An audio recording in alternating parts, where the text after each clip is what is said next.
The first lie felt like a warm blanket. The second, a familiar cage.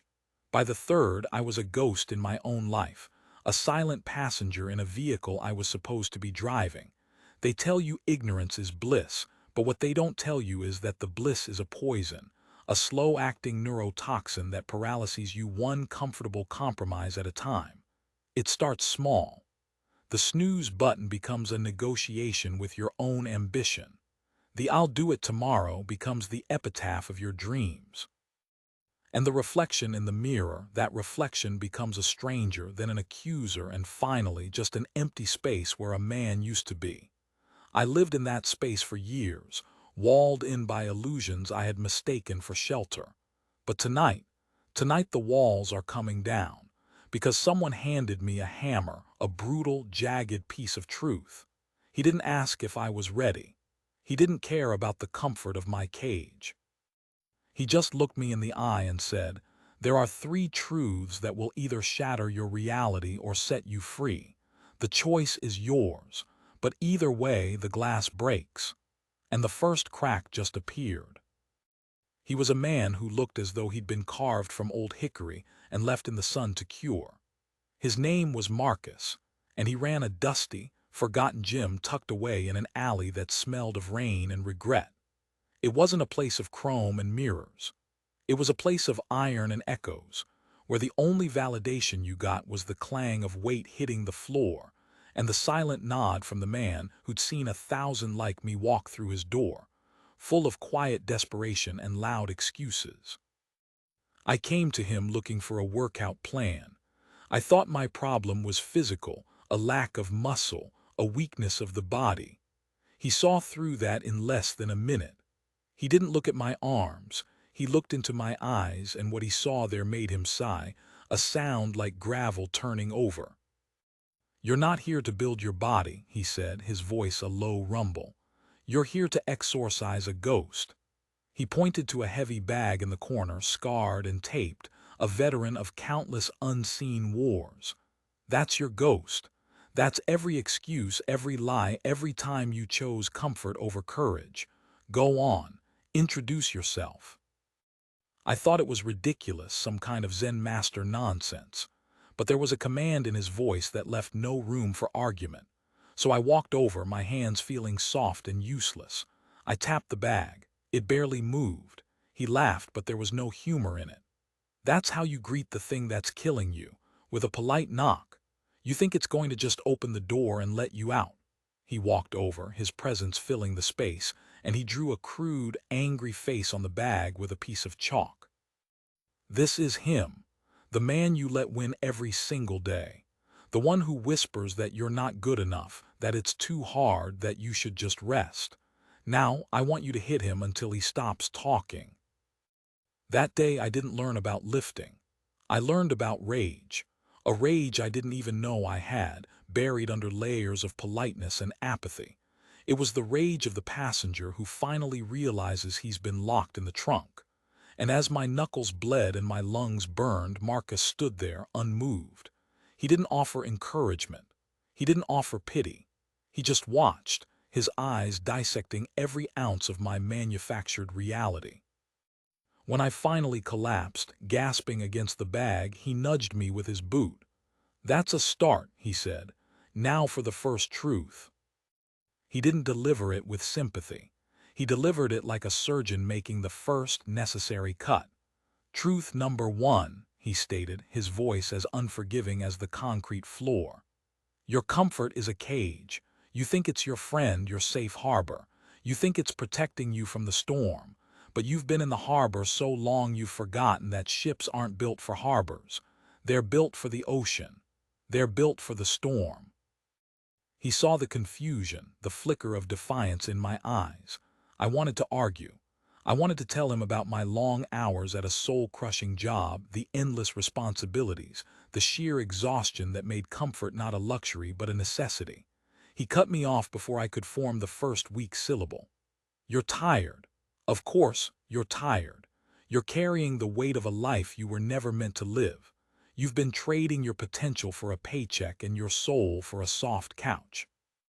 You've optimized your entire existence around avoiding pain, avoiding effort, avoiding the very friction that forges a man out of a boy. This cage you've built, this little bubble of predictable misery, you think it's safe. It's a coffin you're building one comfortable choice at a time. He pointed back at the heavy bag. Every time you choose the easy path, you add another bar to that cage. Every time you say, "I can't," when you mean "I won't," you thicken the walls. You've become a master architect of your own prison, and you've convinced yourself the warden is a friend. That's the seduction of comfort. It doesn't announce itself as your captor. It whispers like a lover. It tells you that you deserve a break, that the world is hard enough without you making it harder on yourself. And you believe it. You want to believe it because the alternative is terrifying. What was the alternative? The storm he spoke of. The open ocean. It sounded like chaos, like madness. My entire life had been a carefully constructed dam against that chaos. A steady job I hated, but that paid the bills. A routine that was mind-numbing but predictable. Relationships that were shallow but demanded nothing of me. It was a grayscale existence, but it was stable. Marcus saw the argument playing out on my face. "Let me tell you about a man," he began, his tone shifting from a drill sergeant's bark to a storyteller's cadence. He was a climber, not a professional, just a man who felt more alive on a rock face than he ever did in a boardroom. His dream was a peak in the Andes, a brutal, unforgiving spire of rock and ice. For years he trained. He sacrificed. He pushed his body and his mind to their absolute limits.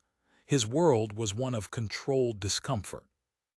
Ice baths, pre-dawn runs, calloused hands. He was building himself for the storm. But then he got a promotion, a bigger office, a nicer car. His girlfriend became his fiancée. The world started offering him comfort. The pre-dawn runs became sleep-ins with his partner. The weekend climbs became brunches and trips to buy furniture. The sharp edges of his ambition were being sanded down by the soft pillows of a comfortable life. He told himself it was balance. He told himself he was happy. He put the dream on a shelf, like a souvenir from another life. Marcus paused, letting the silence hang heavy in the dusty air. One day, a younger climber he used to mentor sent him a photo from the summit of that peak in the Andes. The man looked at the photo, at the raw, untamed beauty of it all, and in that moment the comfort he had wrapped himself in turned into a straitjacket. He was safe. He was secure. And he was suffocating. He realized his cage wasn't made of iron bars. It was made of all the things he thought he wanted. The security, the approval, the easy path. He hadn't been living. He had been waiting for a life that was never going to happen because he'd traded the storm for the harbor. The story hit me harder than any punch I'd thrown at the bag. I was that man.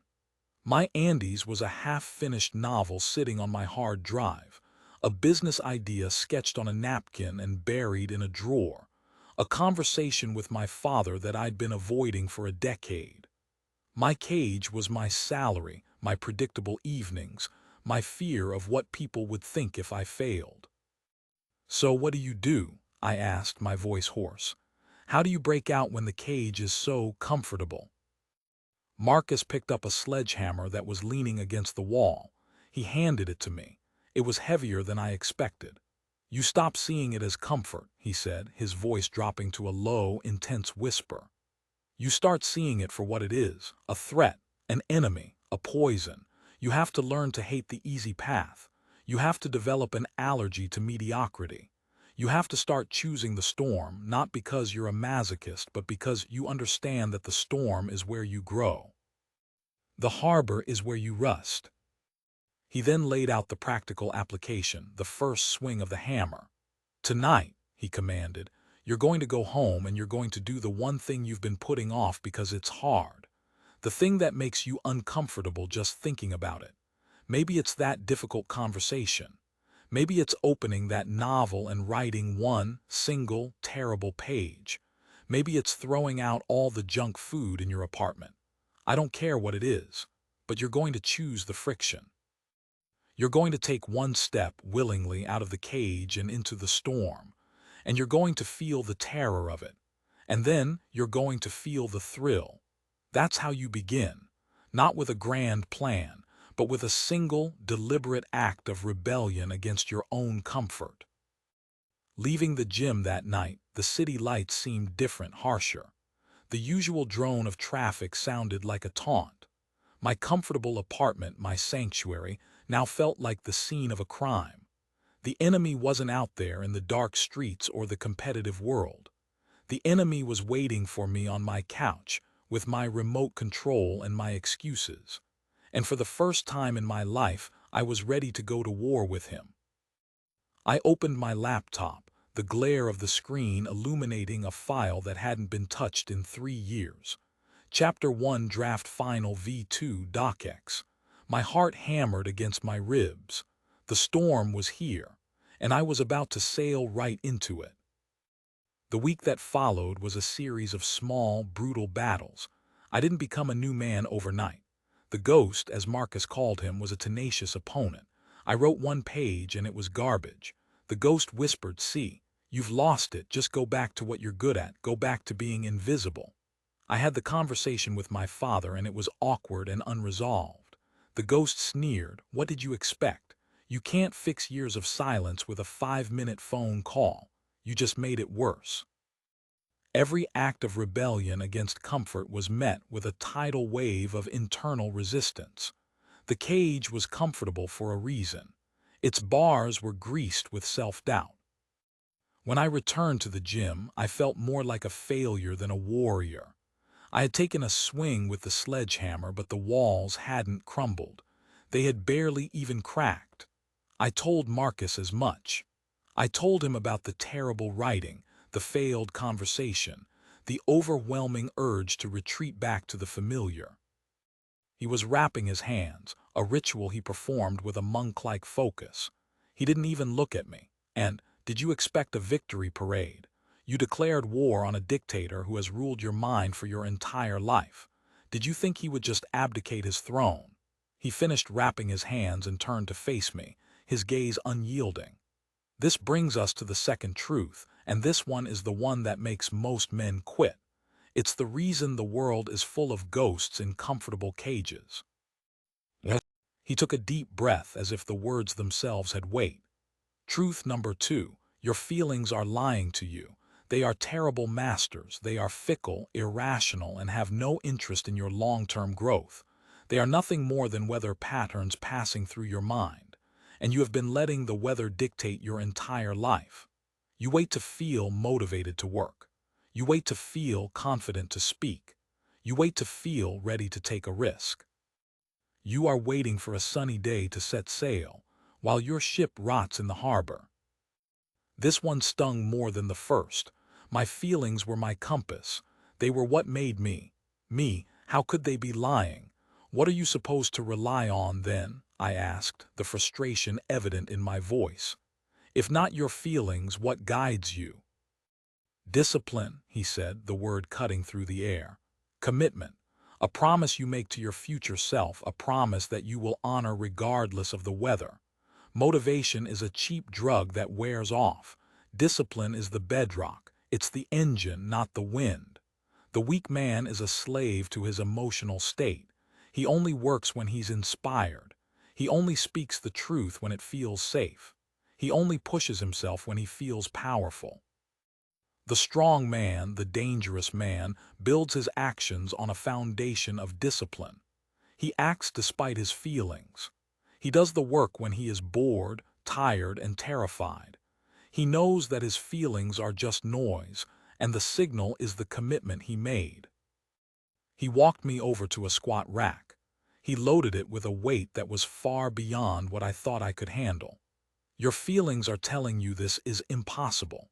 Your mind is screaming that you're going to get hurt, that you're going to fail, that you'll look like a fool. It's giving you 1,000 perfectly rational reasons to walk away. It is manufacturing fear and doubt to keep you safe in your little cage of "I can't." He stood behind the rack. I'm not going to tell you to feel motivated. I'm not going to give you a pep talk. I'm going to tell you to remember the promise. The promise you made to yourself the moment you decided you were done being a ghost. You are going to get under this bar not because you feel like it, but because you said you would. Your commitment is the only thing that's real in this moment. The fear is just a phantom, a liar. My body trembled as I got under the bar. The weight was crushing. Every fiber of my being screamed for me to rack it and run. I could feel the ghost whispering in my ear, a litany of my past failures. I looked up and saw Marcus in the mirror, his expression unreadable. "The feeling of fear is real," he said, his voice calm and steady amidst my internal chaos. "But the story it's telling you is a lie. The story says you'll be crushed. The commitment says you will push. Choose which one you obey." I pushed. The ascent was ugly. It was a slow, grinding battle against gravity and my own screaming nerves.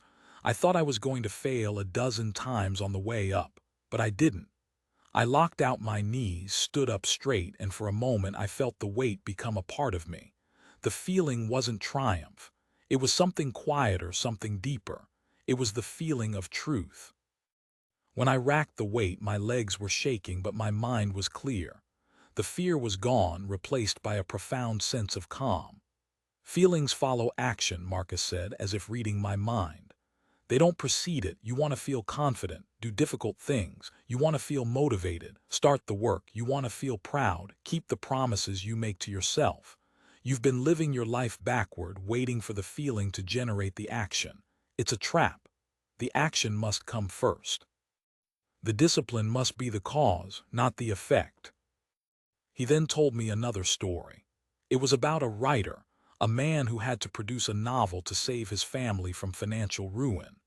Every morning he would sit down at his desk at 5 a.m., and every morning he felt nothing.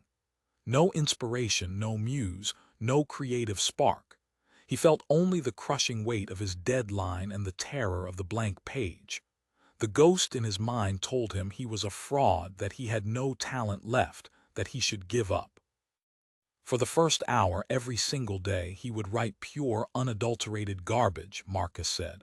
He knew it was garbage, but he had made a commitment. He had to stay in the chair for 4 hours no matter what. He wasn't commanded to be brilliant. He was commanded to be present. He obeyed the schedule, not the mood. And a funny thing would happen around that first hour. The inner critic would get bored. The fear would get tired of screaming. And through the noise, a single good sentence would emerge. And then another. He didn't conquer the fear. He just outlasted it. He showed up so consistently that the muse, or whatever you want to call it, had no choice but to eventually show up too. He finished the novel not because he was a genius, but because he was disciplined. He honored the commitment over the feeling. That story was the key.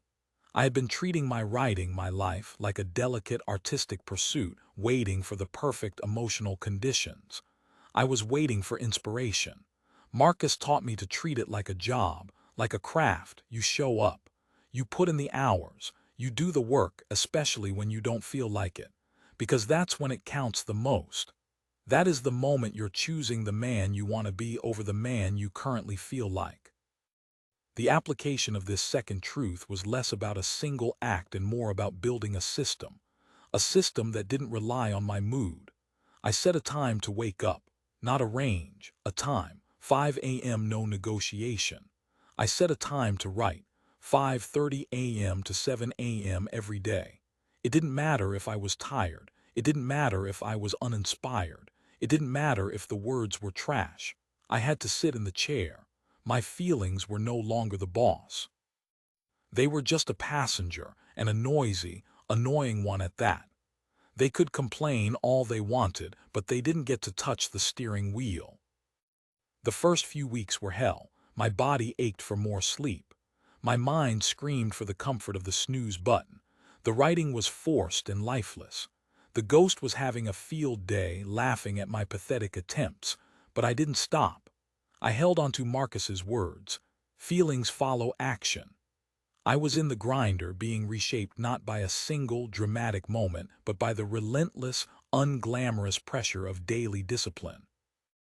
I was learning to distrust the liars in my head and to trust the promise I had made to myself. It was the hardest work I had ever done, and it was leading me toward the third truth, the one that Marcus warned me would shatter everything. The shift was subtle at first. I started to notice small pockets of silence in my mind. The ghost's voice was still there, but it was losing its authority. The 5 a.m. alarm was no longer a declaration of war, but a simple invitation. The blank page was no longer a terrifying void, but an opportunity. I was still tired. I was still, on many days, uninspired. But I was no longer a slave to those feelings. I was showing up. And in the simple act of showing up, I was changing. I was getting stronger in the gym, too. The weights that had once seemed impossible were now my warm-ups. But it wasn't the physical strength that was changing me. It was the mental fortitude I was building with every rep I didn't want to do, with every set I pushed through when my feelings told me to quit. I was proving to myself, rep by rep, page by page, that my commitment was stronger than my comfort, that my discipline was more powerful than my doubt. I walked into the gym one evening feeling a strange sense of ownership. It wasn't arrogance. It was a quiet confidence that I had earned. Marcus was watching a young kid, no older than 17, struggling to bench press a laughably small amount of weight. The kid was embarrassed, looking around to see who was watching. Marcus didn't say a word. He just stood there, his presence a silent testament to the work. He saw me and nodded toward his small, cluttered office. "You're different," he said as he closed the door. It wasn't a question. "The ghost is still there, I imagine, but he's not driving anymore." "He's in the back seat," I replied, "and he's complaining about my music." A rare smile touched the corners of Marcus's mouth. "Good. Then you're ready for the third truth. This is the one that separates the men from the ghosts permanently. The first two truths were about you. They were about your internal reality. This one is about the world, and it is utterly, brutally indifferent to you." He leaned back in his chair, the old leather groaning in protest. "Truth number 3, you are entitled to nothing. The world owes you nothing. Your pain, your effort, your sacrifice, they do not guarantee you a victory. You can do everything right. You can be disciplined, you can conquer your feelings, you can step into the storm, and you can still fail. The universe does not keep a ledger of your hard work and reward you accordingly. There is no cosmic justice for a good effort. There is only the outcome." Of all the things he had said, this was the most jarring. It felt nihilistic, unfair. What was the point of all the sacrifice, all the pain, if it didn't guarantee a result? "So what's the point?" I asked, the words coming out sharper than I intended. "Why go through all of this if it can all just be for nothing?" "Because you are focusing on the wrong thing," he answered, his voice firm but not unkind. "You are still thinking like a weak man. You are thinking of the effort as a transaction. I will give the world my hard work and the world will give me success. You are trying to bargain with reality, but reality does not bargain. The point is not to earn a reward from the universe. The point is to become the man who is worthy of the victory, whether it comes or not." He leaned forward, his eyes locking onto mine. "The world will throw chaos at you. It will be unfair. It will be cruel. You will lose things you love. You will be betrayed. You will face obstacles that are not your fault. These are not punishments. They are not tests. They are simply the nature of reality. They are the weather. You cannot control the weather. You can only control the ship. You can only control the man at the helm." He told me his final story. It was about him. He had been a soldier, special forces. He and his team trained for a mission for 18 months. They were the best. They did everything right. They were disciplined, skilled, and utterly committed. They were brothers.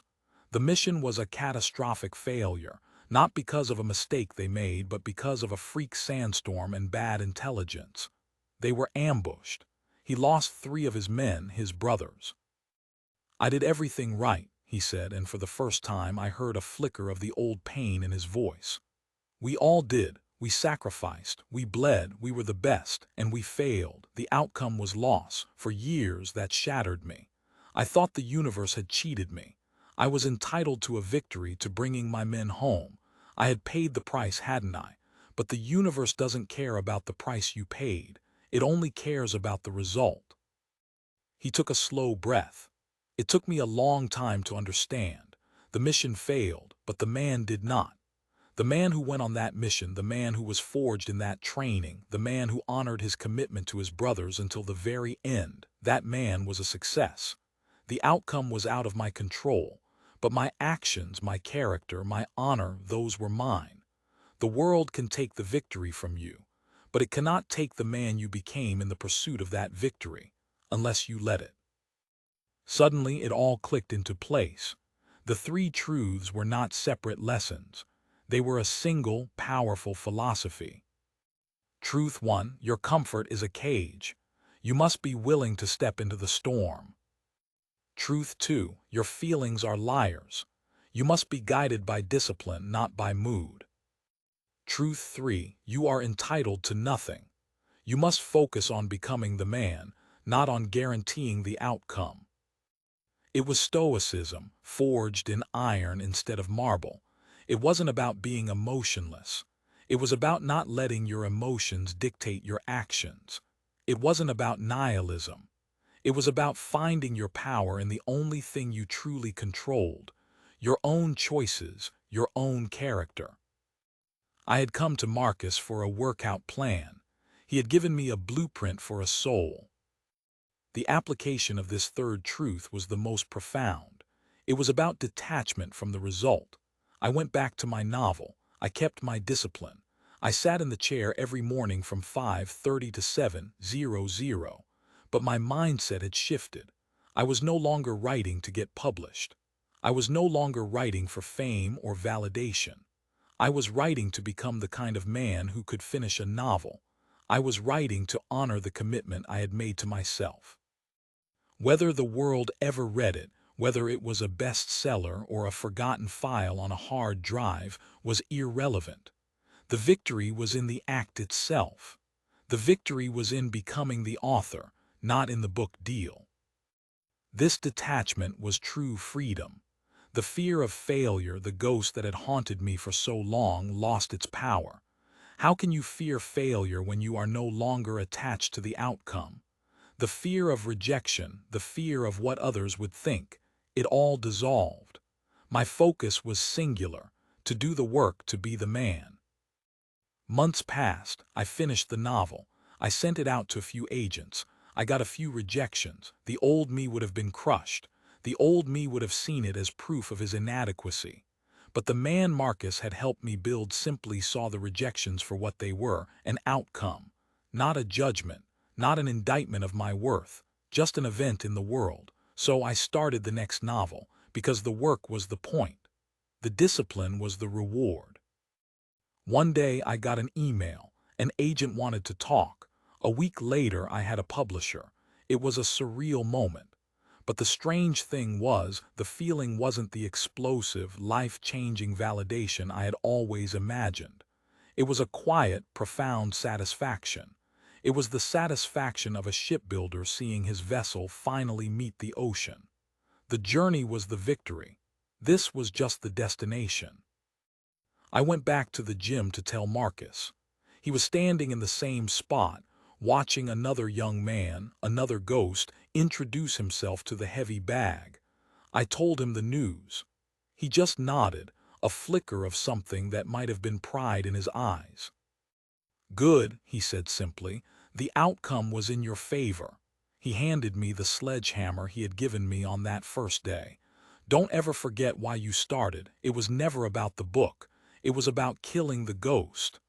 He turned his attention back to the new kid. "Now get back to work. There's always another storm on the horizon." He was right. This wasn't an ending. It was a beginning.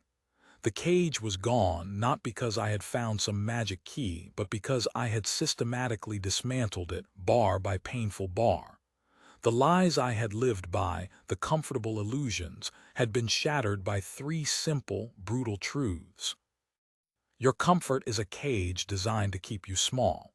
Your feelings are liars designed to keep you weak. And the world owes you nothing, which is the most liberating truth of all, because it means your value is not in what you achieve, but in who you become. The question is never whether the storm will come. The storm is always coming. The only question is, will it find a man in the harbor rusting and safe? Or will it find a warrior on the open sea, forged by the waves, master of his own ship, ready for whatever comes next? The glass has been broken. The reality has been shattered. What you choose to build in its place, that is up to you. And that is the journey we are all on. This isn't just my story. It's a reflection of the silent war being waged within so many men. The war against the ghost of mediocrity. If this battle resonates with you, if you felt the bars of that comfortable cage, share your own first act of rebellion in the comments below. What is the one uncomfortable truth you needed to hear? What storm are you choosing to face? You are not alone in this fight. This community, the MidQuest Chronicles, is our proving ground. Subscribe and join the ranks of men who are done negotiating with their potential. The next chapter of our chronicle will explore the deadliest lie of all, the myth of finding yourself. The truth is, you are not found. You are forged, and the fire is waiting.